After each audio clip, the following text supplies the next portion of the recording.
It can kill a horse. Not with teeth, not with venom, not with brute strength. With electricity. A single discharge from an adult electric eel carries enough voltage to stop a large mammal's heart, and it does so in milliseconds, with no warning, no sound, no smell. Just a bolt of biological lightning, invisible in the dark water.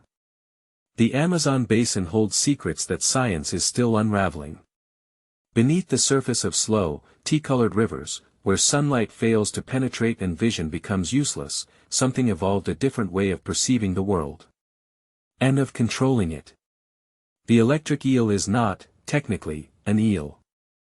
It is a knife fish, more closely related to a catfish than to the true eels it resembles. Evolution shaped it into a long, cylindrical body, nearly bladeless, built for one purpose, generating power. A large adult can reach 2.5 meters. The tail, which comprises about 4/5 of its body, is almost entirely devoted to producing electricity. Inside the tail are hundreds of thousands of modified muscle cells called electrocytes, stacked in columns running the length of the body. Each one, individually, generates only a fraction of a volt. But they are arranged in series, like batteries wired end to end. When the eel's nervous system fires a signal, all of them discharge simultaneously. The voltages stack. A large specimen can produce over 800 volts in a single pulse. For context, a standard wall socket in the United States carries 120. There are actually 3 distinct electric organs inside the body. 2 of them, the main organ and Hunter's organ, generate the high-voltage bursts used for stunning and killing. The third, Sax's organ, is different. It produces low-voltage pulses, only a few volts, continuous and rhythmic, at around 10 pulses per second. This is how the eel sees. Electric eels are nearly blind. Their eyes are small, poorly developed, vestigial almost, a concession evolution made when vision became unnecessary. In the murky floodplains of the Amazon and Orinoco, light is irrelevant. What matters is the electric field the eel continuously broadcasts around itself. Every object in the water, a fish, a rock, a log, a predator, distorts that field in a slightly different way. Electroreceptors distributed across the eel's skin detect those distortions with extraordinary precision. The eel builds a 3-dimensional map of its environment without ever opening its eyes. This is a form of perception that most animals cannot imagine.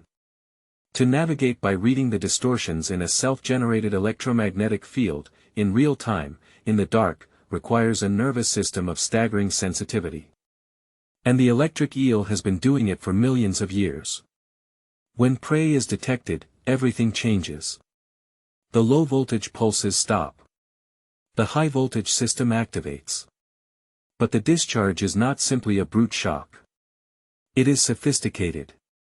The eel fires a rapid burst of pulses, sometimes hundreds per second, that hijack the motor neurons of the prey fish, causing the muscles to contract involuntarily. The prey locks up. It cannot move. It cannot escape. The paralysis is complete, precise, and nearly instantaneous. Then the eel swallows it whole. Researchers have observed something even more remarkable. When threatened by a large animal, a wading bird, a caiman, even a human, the electric eel sometimes abandons the water entirely. It lunges upward out of the river, pressing its chin against the threat, and discharges directly. Out of the water, with no medium to dissipate the current, the shock travels straight into the body of whatever the eel is pressed against. The voltage delivered this way is dramatically higher than an in-water shock. Kenneth Catania at Vanderbilt University documented this behavior and calculated the physics. The eel is not acting blindly. It is calibrating the intensity of its attack based on the size of the threat. This was not expected from a fish. The electric eel also breathes air. Despite living entirely in water, it surfaces every 10 to 15 minutes to gulp oxygen directly through a heavily vascularized mouth lining. In the oxygen-poor floodplains it inhabits, dissolved oxygen in the water is often insufficient. So it evolved an alternative. Roughly 80% of its oxygen intake comes from air. Deny an electric eel access to the surface, and it drowns. These rivers shift dramatically with the seasons. In the wet season, the Amazon basin floods millions of square kilometers of forest. Eels disperse into this temporary wilderness, hunting in flooded understory where no substantial predator can follow. In the dry season, waters recede. Eels concentrate in lakes and pools, sometimes in significant numbers. This crowding creates conflict. And conflict, among electric eels, carries obvious consequences. How does a species armed with 800-volt weapons avoid electrocuting itself and its own kind? Partially through a kind of mutual tolerance, eels in a shared pool appear to reduce their high-voltage discharges. Partially through the skin itself, which carries some insulating properties. But the question remains genuinely open. The mechanisms are not fully understood. Scientists are still working out how social electric eels manage to share space without destroying one another. Reproduction adds another layer. Males construct foam nests from saliva, guarding them intensely through the breeding season. They use low-voltage pulses to ward off intruders without triggering violent escalation, a form of electric communication that signals territorial occupation. The eggs develop inside this carefully maintained chamber. When the young hatch, they immediately begin generating their own weak electric fields. From birth, the eel's world is electric. The species was first described scientifically in the 18th century, and for a long time it was treated as a curiosity.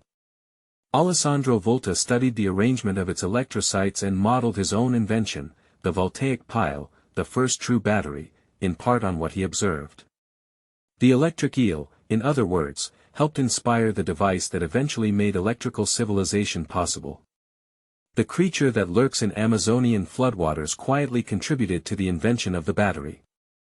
In 2019, genetic analysis confirmed what researchers had suspected: there are not one but three distinct species of electric eel, long grouped together under a single name. One of them, Electrophorus voltae, named in honor of Volta's death, produces the highest voltage of any known living animal. 860 volts. A biological record, by a significant margin. The river holds this quietly. The eel moves through black water. Thanks for watching. If you enjoyed this, hit like and subscribe for more incredible facts.